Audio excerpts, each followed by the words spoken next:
Hello everyone, मैं रजनीश और ये मेरा लेक्चर नंबर 17 है। लेक्चर 17 का पार्ट 1 जो है वहाँ पे मैंने स्ट्रिंग के बारे में काफ़ी कुछ एक्सप्लेन किया है। आप लोग वो ज़रूर वो लेक्चर देखें। उस लेक्चर को देखने के बाद अगर आप ये लेक्चर देखेंगे तो आपको चीज़ें समझ में आएंगी।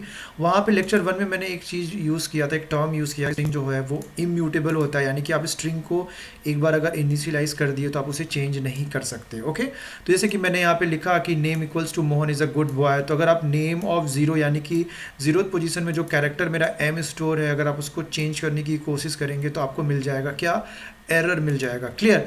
तो इसे आप समझ सकते हैं। यहाँ पर मैं आपको पाइचाम आईडी में जाकर मैं यहाँ पे एक फ़ाइल क्रिएट कर रहा हूँ, उसका नाम मैं दे दे रहा हूँ लेक्चर 17 पार्ट 2। ओके, तो लेक्चर 17 पार्ट 2 में मैं यहाँ पे इसको थोड़ा जूम इन कर दे रहा हूँ और यहाँ पे हैश स्ट्रिंग इम्यूटेबल के बारे में हम लोग जानेंगे। तो एक काम करते हैं, इसके लिए हम पहले एक स्ट्रिंग लेते हैं। तो मैं एक काम करता हूँ, एक मैसेज लेता हूँ कि मैसेज करके एक वेरिएबल है, उसके अंदर मैं डाल दे रहा हूँ कि Mohan is Mohan is a good boy. Okay, तो अगर मैं इस मैसेज के साथ कोई और इन्फॉर्मेशन ऐड करना चाहूँ तो क्या मैं ये कर सकता हूँ? जी हाँ, हम ये कर सकते हैं। M S message equals to जो भी मेरा मैसेज वेरिएबल है वो एंड प्लस, इसको बोलते हैं स्ट्रिंग कॉन्कैटिनेशन। ओके, जो आज के लेक्चर में मुझे इंक्लूड करना था कि स्ट्रिंग कॉन्कैटिनेशन क्या होता है। तो message equals to message plus plus plus के बाद आपने यहाँ पे लिख दिया कि Mohan is a good boy and a good student. Okay, तो ये एक मैसेज है। तो यहाँ पर आप ध्यान दीजिए कि मैंने यहाँ पर मैसेज के अंदर जो भी था मैंने उसको मॉडिफाई कर दिया। अब अगर हम यहाँ पर मैसेज को डिस्प्ले करें, प्रिंट MESG मैसेज, और फिर मैं नीचे में मैसेज को डिस्प्ले करूँ तो आप लोग को लगेगा कि यहाँ पर जो स्ट्रिंग है वो तो मॉडिफाई हो गया। ओके, अब यहाँ पर आउटपुट देखिए, पहले क्या आया, Mohan is a good boy, and फिर क्या आया, Mohan is a good boy and a good student. तो दूसरा में जब मैं सेकेंड टाइम मैंने मैसेज को डिस्प्ले किया यहाँ पे तो मुझे एक दूसरा मैसेज मिला। इसका क्या मतलब है कि वो मैसेज तो मॉडिफाई हुआ है? जी नहीं, वो मैसेज एक्चुअली में मॉडिफाई नहीं हुआ है। आप इसे ऐसे जान सकते हैं कि ये जो मैसेज वेरिएबल है ना, अगर मैं इसको किसी टेम्परेरी वेरिएबल में स्टोर कर दूँ इस मैसेज का वैल्यू, ठीक है ना, और मैं यहाँ पर फिर से डिस्प्ले करूँ प्रिंट TMP, जो टेम्परेरी वेरिएबल है जिसके अंदर मैंने ओरिजिनल मैसेज को स्टोर करके रखा था, अब मैं उसको यहाँ पर डिस्प्ले कर रहा हूँ। तो यहाँ पर देखिए आपका प्रीवियस मैसेज ही डिस्प्ले होगा। देखिए, Mohan is a good boy, clear, और Mohan is a good boy and a good student. लेकिन लास्ट में देखिए क्या डिस्प्ले हुआ, Mohan is a good boy. और वो क्यों डिस्प्ले हुआ? क्योंकि मैंने यहाँ पर डिस्प्ले किया है प्रिंट टेम्प। ओके, तो इस टेम्प में था क्या? इस टेम्प में था मेरा ओरिजिनल मैसेज। ओके, उस ओरिजिनल मैसेज को मैंने यहाँ पे मॉडिफाई किया, लेकिन जो टेम्प के अंदर मेरा पहले वाला मैसेज है वो अभी भी वही है। इसका क्या मतलब है कि मेरा ओरिजिनल स्ट्रिंग चेंज नहीं हो रहा है। ओके, अभी भी थोड़े आप कंफ्यूज हो रहे होंगे, तो मैं आपका डाउट और भी अच्छे तरीके से क्लियर कर दे रहा हूँ। यहाँ पे ड्राइंग बना के मैं आप लोग को समझा देता हूँ, तो आप लोग को ज़्यादा अच्छे से चीज़ें समझ में आ जाएंगी। तो मैं एक काम करता हूँ, थोड़ा सा इसे और यहाँ पे एक्सटेंड कर दे रहा हूँ। ओके, तो मैं यहाँ पे एक ऑब्जेक्ट क्रिएट कर रहा हूँ। जैसे कि अगर message equals to Mohan is a good boy है, तो बेसिकली यहाँ पे हुआ क्या है, देखिए मैं आपको बता रहा हूँ। यहाँ पर एक ऑब्जेक्ट क्रिएट हुआ है, ओके, और इस ऑब्जेक्ट के अंदर एक मैसेज आया है, वो है आपका Mohan is a good boy. Okay, और इस पर्टिकुलर ऑब्जेक्ट को रेफर कौन सा वेरिएबल कर रहा है? मैसेज वेरिएबल इसको रेफर कर रहा है। क्लियर? ऑब्जेक्ट का मतलब क्या होता है? एक लोकेशन मेमोरी के अंदर, और कुछ भी नहीं। अच्छा, आप लाइन नंबर लेफ्ट साइड में देखिए, लाइन नंबर 4 में क्या लिखा हुआ है? लाइन नंबर 4 में मैंने लिखा है टेम्प इक्वल्स टू मैसेज। तो टेम्प करके एक मेरा दूसरा रेफरेंस वेरिएबल है जो इसको रेफर कर रहा है। क्लियर? उसके बाद मैंने क्या किया, लाइन नंबर 6 में देखिए, लाइन नंबर 6 में मैंने लिखा है message equals to message plus and a good student. तो ये जो लाइन है, line number 6, message equals to message plus plus क्या है, यहाँ पे कॉन्कैटिनेट करने के लिए ऑपरेटर का इस्तेमाल किया जा रहा है। प्लस नहीं होगा, एडिशन मतलब कि एरिथमेटिक एडिशन नहीं हो रहा है यहाँ पे। तो एक नया ऑब्जेक्ट बन जाएगा और उस नए ऑब्जेक्ट के अंदर वो मैसेज लोड हो जाएगा, और वो मैसेज क्या होगा कि Mohan is a good boy, okay, and a good student. ये मेरा एक नया मैसेज नए ऑब्जेक्ट के अंदर लोड हो गया, क्लियर। लेकिन लाइन नंबर आप 6 में ज़रा ध्यान दें, यहाँ पर वो स्टोर किस में हो रहा है, उसी मैसेज वेरिएबल में।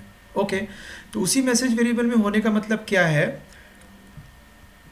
कि आपका जो ये वाला पर्टिकुलर रेफरेंस वेरिएबल, जो ये मैसेज रेफरेंस वेरिएबल इससे कनेक्टेड था, अब इससे डिस्कनेक्ट होके वो इससे कनेक्ट हो गया, ठीक है ना। तो अब इस केस में क्या होगा, इस केस में आपका ओरिजिनल स्ट्रिंग तो यही है, लेकिन अगर आप मैसेज को डिस्प्ले करेंगे तो आपको ये मिलेगा, ठीक है ना। और अगर टेम्प को डिस्प्ले करेंगे तो आप खुद यहाँ पे एरो देख लीजिए, टेम्प का एरो कहाँ पर है, Mohan is a good boy. तो ओरिजिनल स्ट्रिंग आपका इसीलिए चेंज नहीं होता, इसलिए हम लोग बोलते हैं स्ट्रिंग जो है पाइथन में इम्यूटेबल है, क्लियर। तो यहाँ पर मैंने आप लोग को इम्यूटेबल को एक्सप्लेन करके बता दिया। और स्ट्रिंग में आप लोग किसी भी पर्टिकुलर स्ट्रिंग को प्लस के हेल्प से कॉन्कैट कर सकते हैं। आपको मैं यहाँ पे और भी कुछ एग्जांपल्स दे देता हूँ, जैसे कि मान लीजिए 1 है, आपको उसे कॉन्कैट करना है 2 के साथ, तो आप यहाँ पे 2 के साथ उसे कॉन्कैट कर सकते हैं। आप यहाँ पे उसे 3 के साथ कॉन्कैट कर सकते हैं। इस तरीके से आप कॉन्कैटिनेशन कर सकते हैं, क्लियर। तो फॉर एग्ज़ाम्पल अब मैं अगर इससे यहाँ पे रन करा के आप लोग को दिखाऊँ, तो यहाँ पर आप लोग देखिए आउटपुट में, यहाँ पे देखिए 1 2 3 वो कॉन्कैट हो गया। अच्छा, कॉन्कैट करते वक्त मैंने इसे डायरेक्टली डिस्प्ले कर दिया है, ठीक है ना। तो आप चाहें तो कोई दूसरा एक वेरिएबल लेके, लाइक मैंने एक वेरिएबल ले लिया S1 और उसके अंदर मैंने यहाँ पे डाल दिया 1, ओके, और फिर मैंने यहाँ पे डाल दिया 2, क्लियर, और फिर मैंने यहाँ पे डाल दिया 3, इस तरीके से हम लोग यहाँ पे अब S1 को हम चाहें तो यहाँ पे डिस्प्ले कर सकते हैं। ये मैंने S1 को यहाँ पे डिस्प्ले कर दिया, ओके। तो यहाँ पर आप आउटपुट देखिए, यहाँ पर आपको 1 2 3, ठीक है, इस तरीके से आप कर सकते हैं। यहाँ पर क्या है कि दोनों डिफरेंस क्या हो गया कि यहाँ पे मैंने प्रिंट के अंदर डायरेक्टली डिस्प्ले कर दिया है और यहाँ पे मैंने कॉन्कैट करके किसी वेरिएबल में स्टोर कर लिया है। तो आप आराम से स्ट्रिंग को कॉन्कैट कर सकते हैं। सबसे ईजीएस्ट तरीका है स्ट्रिंग को कॉन्कैट करने का प्लस ऑपरेटर, क्लियर। और यहाँ पर हम लोग आज ये भी जानेंगे कि स्ट्रिंग को हम लोग रेप्लिकेट कैसे कर सकते हैं। पाइथन में आप स्ट्रिंग को बहुत आराम से रेप्लिकेट कर सकते हैं। मान लीजिए कोई पर्टिकुलर वर्ड है, उसको आपको बार बार डिस्प्ले करना है। फॉर एग्जांपल मैंने एक नेम लिया और नेम के अंदर मैंने डाल दिया सपोज कर लीजिए सिम्बा, ओके, और सिम्बा को मुझे सपोज कर लीजिए 3 बार डिस्प्ले करना है। तो हम यहाँ पे नेम इंटू ऑपरेटर का यहाँ पे इस्तेमाल करेंगे और यहाँ पे हम 3 लिख देंगे। इससे क्या होगा, वो पर्टिकुलर जो नेम है 3 बार रेप्लिकेट हो जाएगा, यानी सिम्बा सिम्बा सिम्बा आपका 3 बार आउटपुट आएगा। तो यहाँ पे देखिए सिम्बा सिम्बा सिम्बा 3 बार मेरा यहाँ पे आउटपुट आया।